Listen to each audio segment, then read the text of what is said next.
देश ने एक सपना देखा था कि वो 5वीं पीढ़ी का फाइटर बना के रहेगा और लगता है ये सपना अब पूरा हो चुका है और सपने ने आकार लेना भी शुरू कर दिया है। इस वक्त आप ये मॉडल देख रहे हैं, ये बेसिकली एक 1:1 मॉडल है, यानी कि जो 5th जनरेशन फाइटर एयरक्राफ्ट एम का प्रोग्राम है उसका जब एक्चुअल एयरक्राफ्ट आएगा तो सेम यही होगा। ये पहली झलक है जो आने वाले दिनों में भारतीय आसमान पर अपना दमखम दिखाएगी। दुनिया के पास तमाम ऐसी तकनीकें हैं। दुनिया में कई ऐसे देश थे जिनको लगता था कि सिर्फ वही कि उन्हीं के पास तकनीक है, किसी और के पास नहीं, लेकिन अब 5वीं पीढ़ी के एयरक्राफ्ट बनाने की तकनीक हमारे पास भी है और डीआरडीओ ने इसको बनाया है। आडा के प्रोजेक्ट डायरेक्टर हमारे साथ मौजूद है और क्यों ये सबसे बेहतर होने वाला है इनसे जानते हैं। सर, एम का एक ड्रीम प्रोजेक्ट है सबके लिए, आपके लिए भी, पूरे देश के लिए भी। आज ये आकार ले चुका है, कैसा फील करते हैं? पहले तो आपकी फीलिंग्स बताएं। Very happy because the nation is witnessing that air prowess and technological advancements that has happened in the country, that we are showcasing to the entire nation that the India is going to have its own 5th generation fighter. We are not far away, we are just reached.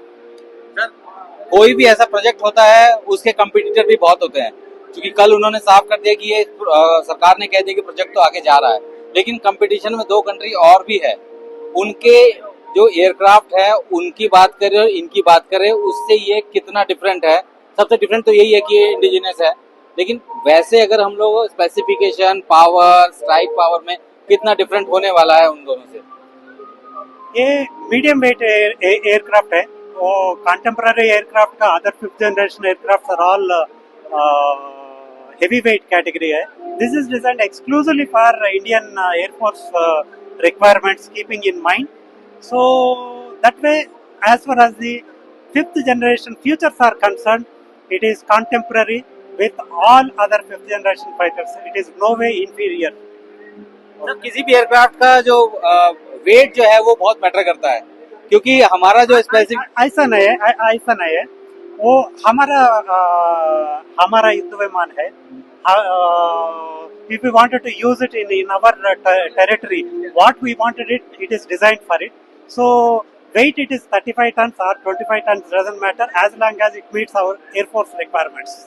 Sir, इसकी endurance क्या होने वाली है? क्योंकि हर किसी को curiosity है, stealth है और सुपरसोनिक स्पीड होगी इसकी। क्यों ऐसा क्या इसमें लगा होगा कि ये एनिमी के रडार में नहीं आने वाला है?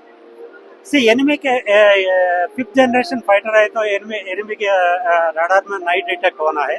इसका लिए दो शेपिंग अलग है. इसका 4th जनरेशन एयरक्राफ्ट का शेपिंग अलग है और 5th जनरेशन एयरक्राफ्ट का शेपिंग अलग है. और शेपिंग में एक में मिलेगा और उसमें augmented with the radar observing structures है. सो स्पेशल मटेरियल्स मिलेगा. तो स्पेशल मटेरियल्स हम देसी में डेवलप किया था, सो बहुत अच्छा से हो गया. और this aircraft, this is not a model. What you are seeing here is not a model. It's an engineering unit manufactured with the exact aero grade materials and then the processes, which is meant for some of the ground testings and all, which it will undergo through the ground testings.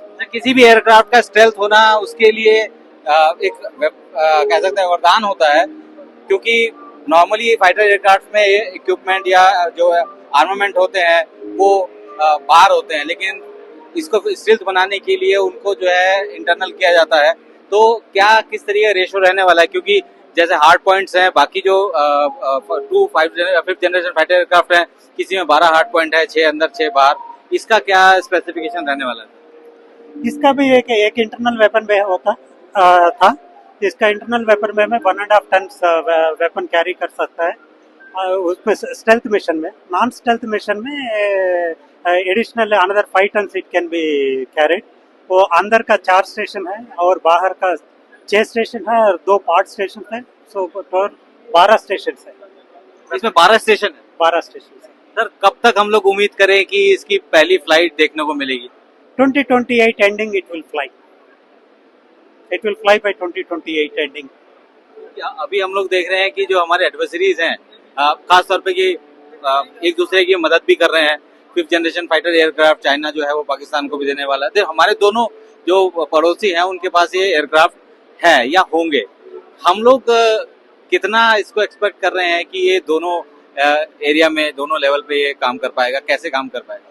हमका development project approval अप्रैल में मिला है, अप्रैल 2024 में मिला है। हमारा development project 10 साल time है। वो इसके लिए हमारा फर्स्ट फ्लाइट 2028 एंडिंग का मिलेगा, क्योंकि lot of ground testing has to be done to before touching the skies. So before 2028 we will fly this. Thank you so much. तो यानी कि 2028 से पहले ये जो 5th जनरेशन फाइटर एयरक्राफ्ट है उसका सपना साकार हो सकता है, और ये अपने आप में ही एक कह सकते हैं कि तकनीक का एक मार्वल है। दुनिया के वो तमाम देश जो कि इस बात का दम भरते रहे हैं कि उनसे बेहतर कोई नहीं, लेकिन ये जो मॉडल आप देख रहे हैं ये मॉडल नहीं, एज इट इज प्रोटोटाइप है।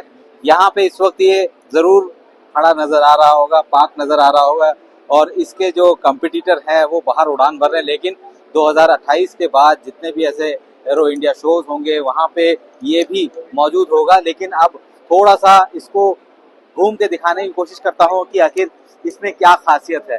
इसका जो डिज़ाइन है, एरोडायनामिक डिज़ाइन है, इसके लिए खास तौर पर ये ध्यान दिया गया है कि यहाँ पे किसी भी तरीके का कोई भी ऐसा इलेक्ट्रॉनिक सिग्नेचर ना मूव करे। आप बेली में देख सकते हैं, इसके बेली के नीचे, यहाँ नीचे की तरफ एक शाफ्ट है, वो शाफ्ट खुलता है और उसके अंदर इंटरनल इक्विपमेंट, इंटरनल जो है वो एमुनेशन है वो अंदर रहता है, जिसकी वजह से उनका जो इलेक्ट्रॉनिक सिग्नेचर है वो नहीं पकड़ पाता रडार, और यही वजह है कि इसको वो स्टील्थ करता है। ये ट्विन इंजन है। अगर हम लोग रशिया की बात करें, रशिया का एयरक्राफ्ट वो भी ट्विन इंजन है, लेकिन जो यूएस का F-35 है वो सिंगल इंजन एयरक्राफ्ट है। हालांकि हर एयरक्राफ्ट अपने अपने हिसाब से बेहतर होता है और हर देश अपने हिसाब से अपने एयरक्राफ्ट को डिजाइन भी करता है।